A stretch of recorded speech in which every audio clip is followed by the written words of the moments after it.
Hello, my friends from all over the world.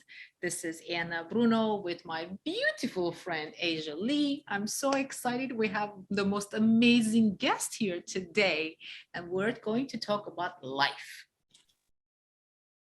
All right. Well, thank you for having me. It's such a pleasure to be here. Yeah. Do you know what it is? Is that a So the Thank reason, you. my pleasure, and the reason I got you the candle is because I want you to celebrate your birthday every day.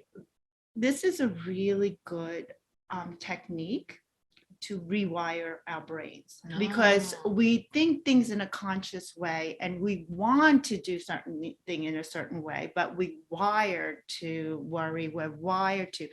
So if you set a ritual, whatever ritual you want to do, but you have to be disciplined to do it every day. It can be meditation, mindfulness. You can light a candle and say a little blessing or a prayer of gratitude of something that you are looking to do a different way.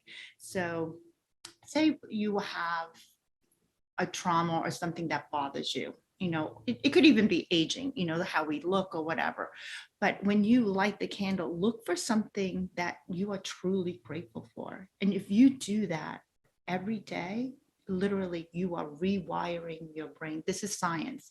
You are rewiring the brains and the neural pathways that you will not know how to go to that What does negative the way. candle have to do with that? Because I have a feeling there is a reason with the candle. Well, What does that do? Well, it doesn't just, I don't know the science, I don't know the science of that, but rituals, meaning of things, we as humans give meaning to things because it's like the trifecta. You have the solid, anything that's three, it's very spiritual. Um, but what I like about it is that when you do light it, you're taking action on something.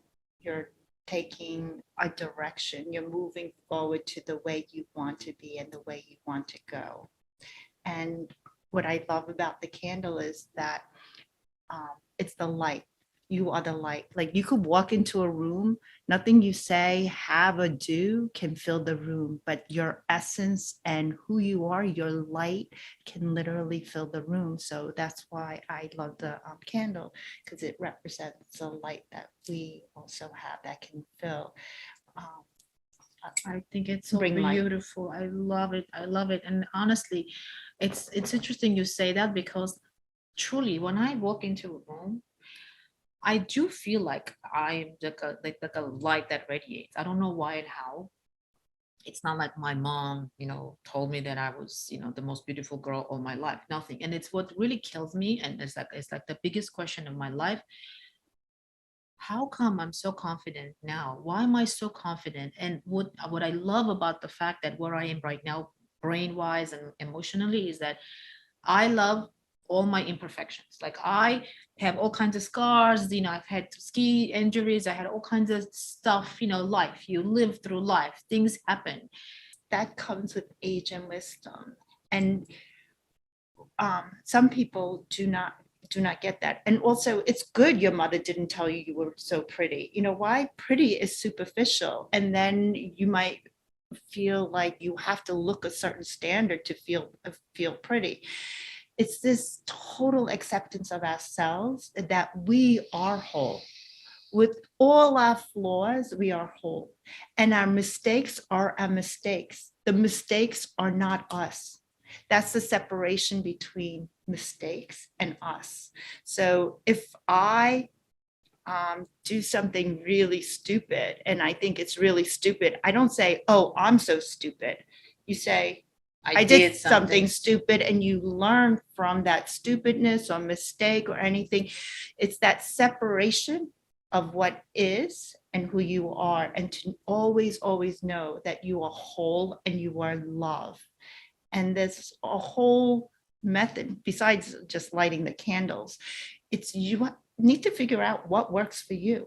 Some people need visual, some people need action, some people need to look in the mirror and tell themselves that, that they love them. Like some people have a hard time looking in the mirror into their own eyes Can I tell you because something? I'm sorry to no, jump. no, not at I all. just recently bought something. I saw like a little peel, stick and peel thing. It says "You are beautiful," and I put it on my daughter's mirror. Mhm.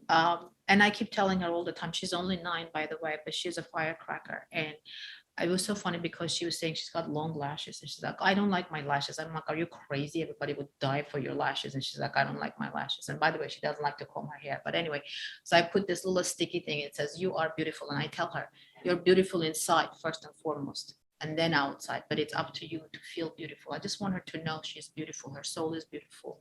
And you mentioned something really, really important that I think we could also use with our children. When we do something wrong, we don't say I'm stupid. You say I did something stupid. The same thing can be used for our children. So if our children do something bad, you don't tell them you are bad.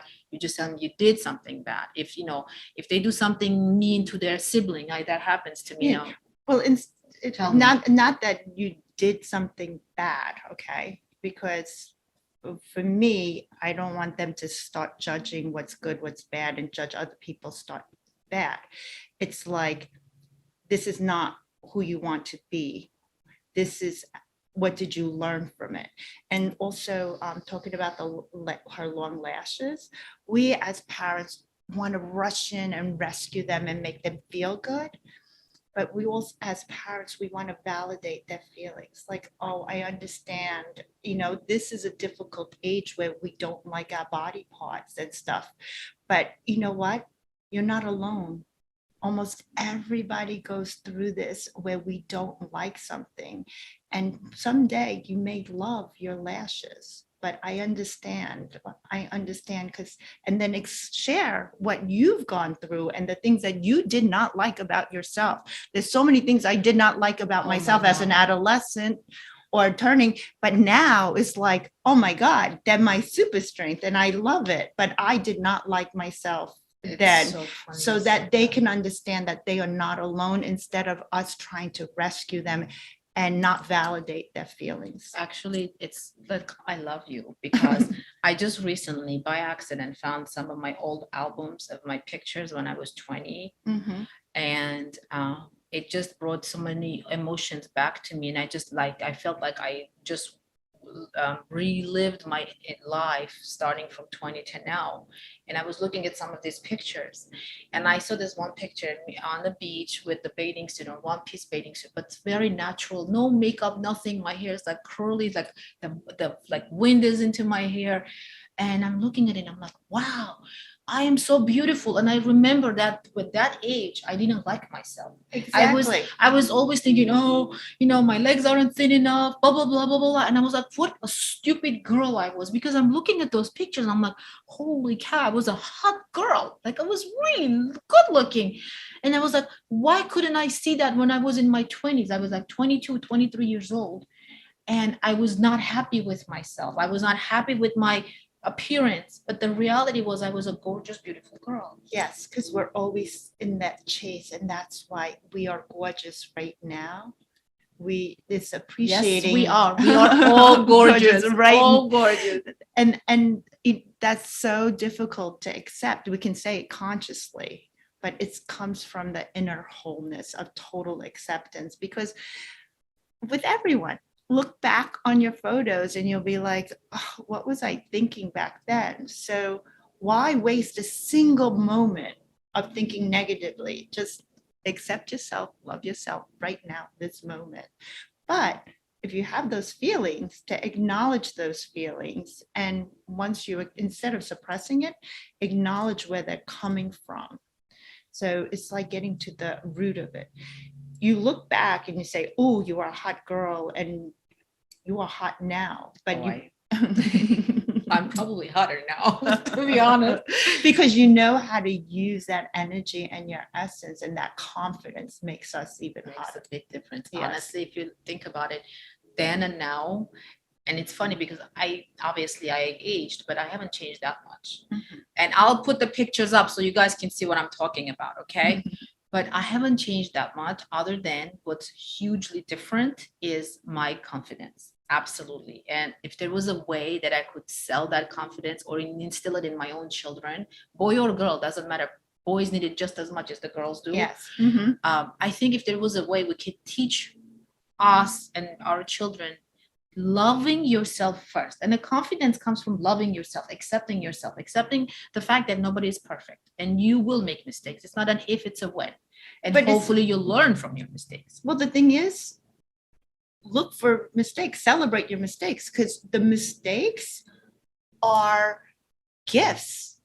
Because if you made no mistakes, you're not living. So make lots of mistakes. It's only a mistake if you don't learn from it and you repeat it.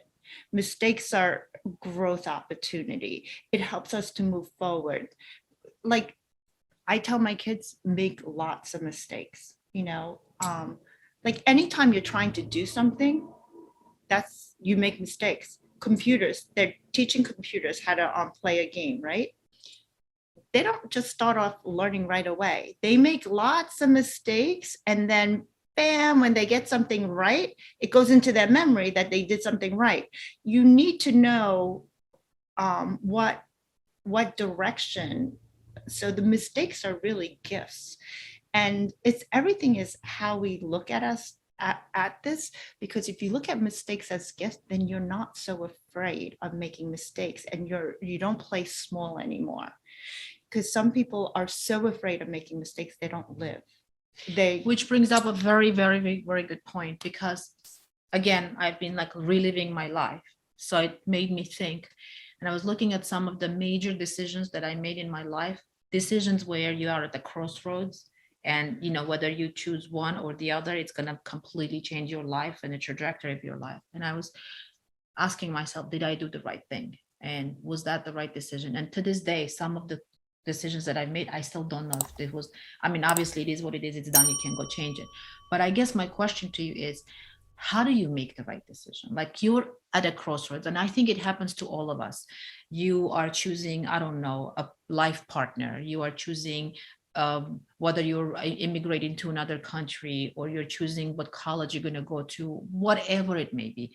When it's a very, very important decision that this decision is going to have an effect, lasting effect on your life, how do you make a right decision? How do you figure it out?